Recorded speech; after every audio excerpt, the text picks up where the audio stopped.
की वोट पड़ रहे हैं, बल्कि ये खुद अपने आप ही जो है चारों तरफ ट्विटर हैंडल से, सोशल मीडिया प्लेटफॉर्म से जगह जगह फोटो वायरल कर रहे हैं कि देखिए ये व्यक्ति दिल्ली में भी वोट डाल कर गया है, ये व्यक्ति बिहार में भी वोट डाला है, इस व्यक्ति ने गुजरात में भी वोट डाला है। ऐसे तमाम व्यक्तियों के फोटो विपक्ष के लोग जारी कर रहे थे अपने अपने सोशल मीडिया हैंडल पर। लेकिन जनता ये देख रही है कि भाई जब ये लोग ऐसे लोगों के खिलाफ ही कार्रवाई नहीं करा पा रहे हैं जो फर्जी वोट डालने में इन्वॉल्व हैं, जो कि अपराधी हैं इस देश के अंदर, बहुत बड़ा अपराध है, एक व्यक्ति का कई जगह वोट डालना बहुत बड़ा अपराध है। तो इस तरीके के अपराधी किस्म के व्यक्तियों पर भी कार्रवाई नहीं करा पा रहे थे, तो फिर गुंडों पर कार्रवाई कहां से कराते? अनंत सिंह जो अपने आप को छोटे सरकार कहे जाते हैं, उस छोटे सरकार को रोकने में कैसे सफल हो पाते? और बड़े बड़े बाहुबली जो चुनाव लड़ रहे थे एनडीए महागठबंधन के साथ में मिलकर के, एनडीए गठबंधन के साथ में मिलकर के, तो उन बाहुबलियों को कैसे रोक पाते? तो जनता देख रही थी कि इनके सामने सब कुछ है, लेकिन ये रोक नहीं पा रहे हैं। इनको पता है कि फर्जी वोट डालने वाले लोग ये घूम रहे हैं, उनके फोटो भी लेकर ये घूम रहे हैं, उनका एड्रेस भी इनके पास है, उनकी हर एक जानकारी इनके पास है, लेकिन फिर भी उनको गिरफ्तार नहीं करा पा रहे हैं। तो जनता ये भी तो समझ रही है, जनता बेवकूफ थोड़ी है, जनता ये भी समझ रही है कि जब ये ऐसे लोगों पर कार्रवाई नहीं करा पा रहे हैं, ऐसे लोगों को नहीं पकड़ पा रहे हैं जिनके चिट्ठे ये खुद खोल रहे हैं, तो ये फिर बड़े बड़े बाहुबलियों को कहां से पकड़वाएंगे?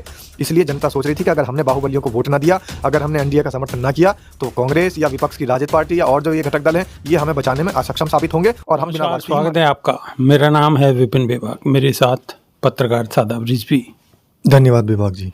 सादाब रिजवी, एक महिलाओं को लेकर एक वीडियो वायरल हो रही है जिसमें एक महिला कहती नज़र आ रही है कि पठान का बच्चा है, हम झूठ नहीं बोलते, अगर रुपया लिया है, कुछ खाया है तो वोट इन्हीं को देंगे। बिल्कुल उन्होंने सही कहा है, अपनी जगह वो बिल्कुल ठीक है, क्योंकि जिसका खाएंगे उसी का गाएंगे, और जब खाया है तो उसके साथ में वादा खिलाफी नहीं होनी चाहिए, ये उनका संदेश है। लेकिन 10,000 रुपये में बिक तो गए ना।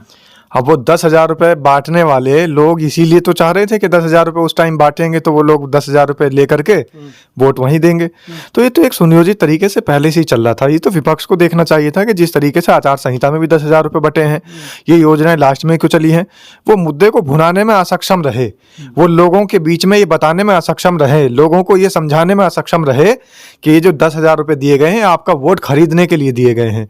लोगों के मन में पहले से ये बात थी कि हमने जिसका खा लिया है अब उसका हम उसके साथ वादा खिलाफी नहीं करेंगे, इसलिए वो महिलाएं कहती हुई नजर आ रही हैं। ये तो विपक्ष की गलती है सरासर कि उन्होंने जाकर के इस मुद्दे को ज्यादा नहीं उठाया, जाकर के उन्हें लोगों को समझाना चाहिए था, लोगों को इकट्ठा करना चाहिए था। बिल्कुल सादाब रिजवी, सवाल ये है कि जब आचार संहिता लगी हुई थी, आचार संहिता लगने के बाद सरकार ने ये घोषणा की, तो सबसे पहले तो इसका विरोध होना चाहिए था और बढ़ चढ़कर इससे विरोध होना चाहिए था इस चीज़ का। देखिए, सबसे पहली बात तो यह है कि जो लोग संविधान लेकर के घूम रहे हैं उनको ये भी तो चाहिए कि ये भी तो संविधान के अंतर्गत ही आता है, ये भी तो एक अपराध है, आचार संहिता का उल्लंघन भी तो एक अपराध है।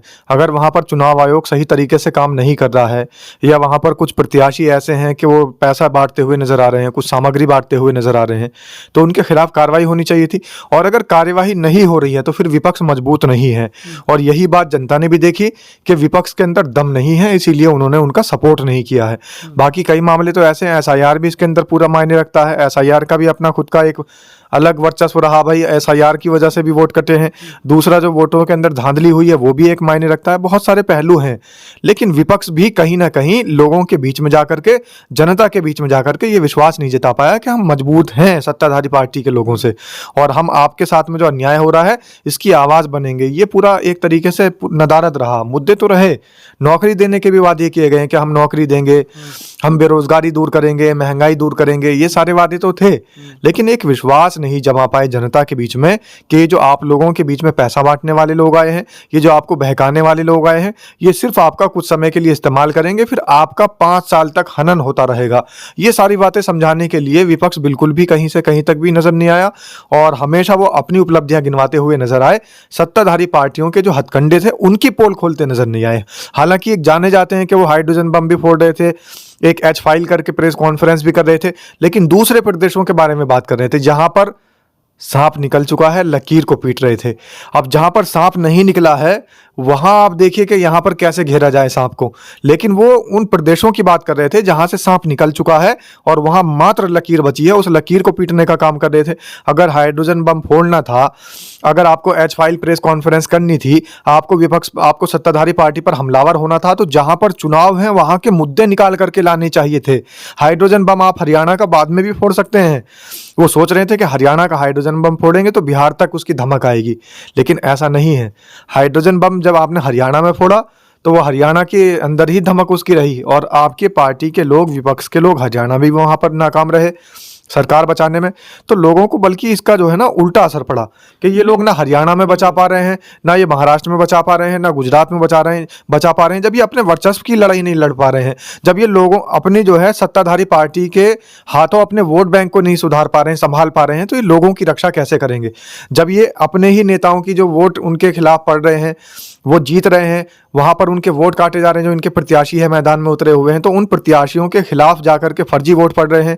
बल्कि ये खुद अपने आप ही जो है चारों तरफ ट्विटर हैंडल से, सोशल मीडिया प्लेटफॉर्म से जगह जगह फोटो वायरल कर रहे हैं कि देखिए ये व्यक्ति दिल्ली में भी वोट डाल कर गया है, ये व्यक्ति बिहार में भी वोट डाल रहा है, इस व्यक्ति ने गुजरात में भी वोट डाला है। ऐसे तमाम व्यक्तियों के फोटो विपक्ष के लोग जारी कर रहे थे अपने अपने सोशल मीडिया हैंडल पर।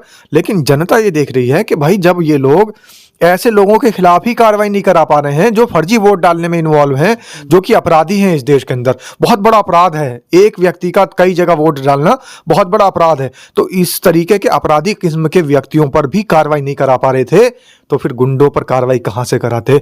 अनंत सिंह जो अपने आप को छोटे सरकार कहे जाते हैं, उस छोटे सरकार को रोकने में कैसे सफल हो पाते? और बड़े बड़े बाहुबली जो चुनाव लड़ रहे थे एनडीए महागठबंधन के साथ में मिलकर के, एनडीए गठबंधन के साथ में मिलकर के, तो उन बाहुबलियों को कैसे रोक पाते? तो जनता देख रही थी कि इनके सामने सब कुछ है, लेकिन ये रोक नहीं पा रहे हैं। इनको पता है कि फर्जी वोट डालने वाले लोग ये घूम रहे हैं, उनके फोटो भी लेकर ये घूम रहे हैं, उनका एड्रेस भी इनके पास है, उनकी हर एक जानकारी इनके पास है, लेकिन फिर भी उनको गिरफ्तार नहीं करा पा रहे हैं। तो जनता ये भी तो समझ रही है, जनता बेवकूफ थोड़ी है, जनता ये भी समझ रही है कि जब ये ऐसे लोगों पर कार्रवाई नहीं करा पा रहे हैं, ऐसे लोगों को नहीं पकड़ पा रहे हैं जिनके चिट्ठे ये खुद खोल रहे हैं, तो ये फिर बड़े बड़े बाहुबलियों को कहां से पकड़वाएंगे?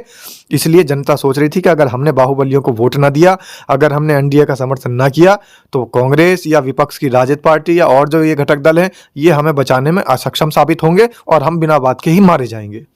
बिना बात के ही मारे जाएंगे। क्या सादाब रिजवी जो बोल रहे हैं यही सत्य है? अगर ये सत्य है तो कमेंट के माध्यम से आप अपनी राय अवश्य रखिए। अभी के लिए सिर्फ इतना ही। बहुत बहुत शुक्रिया। धन्यवाद विभाग जी। नमस्कार।